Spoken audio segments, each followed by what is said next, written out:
శ్రీరామచంద్రుడు ఎవరు? వాల్మీకి రామాయణం మనకేం చెబుతోంది?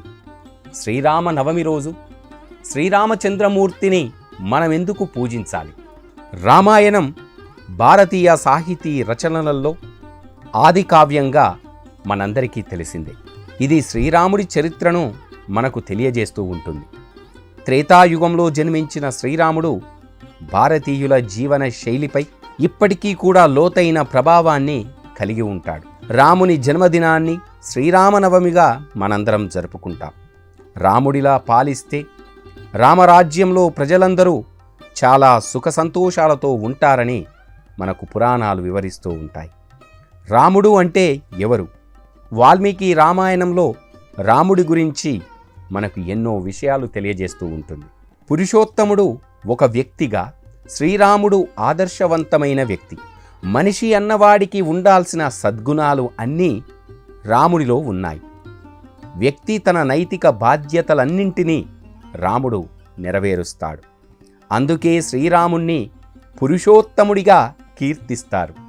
శ్రీరాముడు అద్భుతమైన శరీరాకృతి, విశాలమైన వక్షస్థలం, ప్రకాశవంతమైన ముఖవక్షస్సు, శ్రేష్టమైన తల, మనోహరమైన నుదురు, గొప్ప పరాక్రమం కలవాడు. అయితే అంతకు మించినది ఏమిటంటే రాముడు పెద్దలంటే గౌరవం, చిన్నలంటే ప్రేమ, ఎదుటి వ్యక్తులకు గౌరవం, కష్టం వస్తే ఆదుకునే స్వభావం, పోరాడే ధైర్యం, ఇవన్నీ ఆయనకు ఆకర్షణీయమైన రూపాన్ని ఇచ్చాయి. అందరి హృదయాల్లో రాముణ్ణి నిలిపేలా చేశాయి కూడా. రాముడు నడిచిన దారి, నమ్ముకున్న ధర్మం, ఆయన గుణగణాలు ఆయనను సాక్షాత్తు దేవుడి అవతారంగా నిలబెట్టాయి. శ్రీరాముడు మహావిష్ణువు 7వ అవతారంగా ప్రసిద్ధి చెందాడు. శ్రీరాముడి సద్గుణాలు సదా ఆదర్శం మనకు. రామాయణం విన్నా, రాముని చరిత్ర తెలుసుకున్నా అది మన జీవితానికి గొప్ప ముక్తి మార్గంగా ఉంటుంది. సర్వోన్నత ఆదర్శాలకు నిలువెత్తు రూపమే ఆ శ్రీరామచంద్రుడు. దయామయుడు శ్రీరాముడు. ప్రతి ప్రాణిపై దయా కరుణను చూపించేవాడు, ఆప్యాయతను పంచేవాడు, ఉదారంగా ఏది అడిగినా ఇచ్చేవాడు. రాజభోగాలను, ఆడంబరాలను త్రుజించి సాధారణ జీవితాన్ని జీవించాడు శ్రీరామచంద్రుడు. శ్రీరాముడు తన జీవితంలో ఎప్పుడూ కూడా అబద్ధం మాట్లాడలేదు. పితృవాక్య పరిపాలన, తండ్రి దశరథుడి మాటకు కట్టుబడి శ్రీరాముడు అయోధ్య రాజ్యాన్ని వదిలి అరణ్యవాసం బాట పట్టాడు. ఆస్తులు, అధికారం, రాజభోగాలు ముఖ్యం కాదు అని, విలువలే ప్రధానమని, పెద్దలు ఏది చెబితే అదే శిరోధార్యమని చాటి చెప్పినవాడు శ్రీరాముడు. శ్రీరాముడు తన ప్రజల రాజు.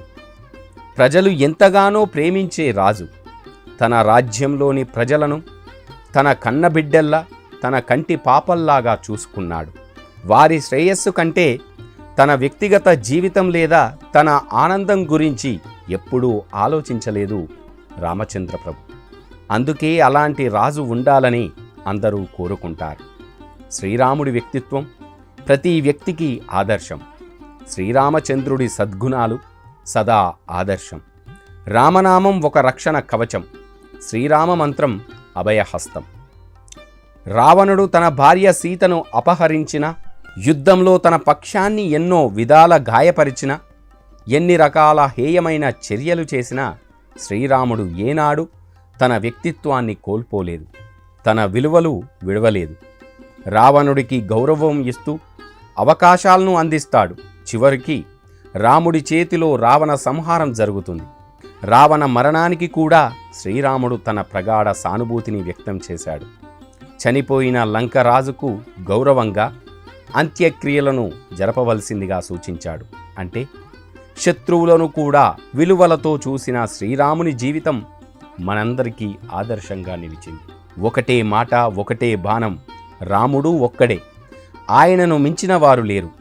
ఆయన నమ్ముకున్న సిద్ధాంతం ఒక్కటే, ఏక్ వచన్ అంటే రాముడు. ఏదైనా మాట ఇస్తే దానికి కట్టుబడి ఉంటాడు. ఏకపత్ని వ్రతుడు. రాజు అయి ఉండి కూడా జీవితాంతం ఒక్క భార్యనే కలిగి ఉన్నాడు. ఏకబాణం అంటే ఒక్క రామబాణం ఎలాంటి విధ్వంసమైనా చేయగలదు.